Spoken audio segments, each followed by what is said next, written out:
আজকে অঙ্ক ক্লাসে খুবই গুরুত্বপূর্ণ একটা ক্যালকুলেশন ট্রিক নিয়ে চলে এসেছি, যে ট্রিকটি শুধুমাত্র কম্পিটিটিভ পরীক্ষার জন্য নয়, গতানুগতিক অঙ্ক পরীক্ষার জন্য খুবই গুরুত্বপূর্ণ। তাই খুব মন দিয়ে এই ক্যালকুলেশন ট্রিকটি শিখে নেব।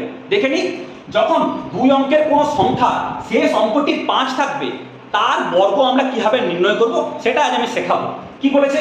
15 স্কোয়ার, তাহলে লাস্ট দিকটা 5, তাহলে 5 স্কোয়ার কত হয়? 25। এবার প্রথম ডিজিটটা কত আছে? 1, আর পরের ডিজিটটা কত? 2, তাহলে 2 কে 1 দিয়ে গুণ করে দেবো, 2 1 কে 2, 225। 35 এর হোল স্কয়ার কত? 5 এর হোল স্কয়ার 25, 3 এর পরের ডিজিটটা কত? 4, তাহলে 3 4 এ 12, 1225। 55 এর হোল স্কয়ার কত হবে? 5 এর হোল স্কয়ার কত হবে? 25, 5 এর পরের ডিজিটটা কত? 6, 5 6 কত হবে? 30, 3025।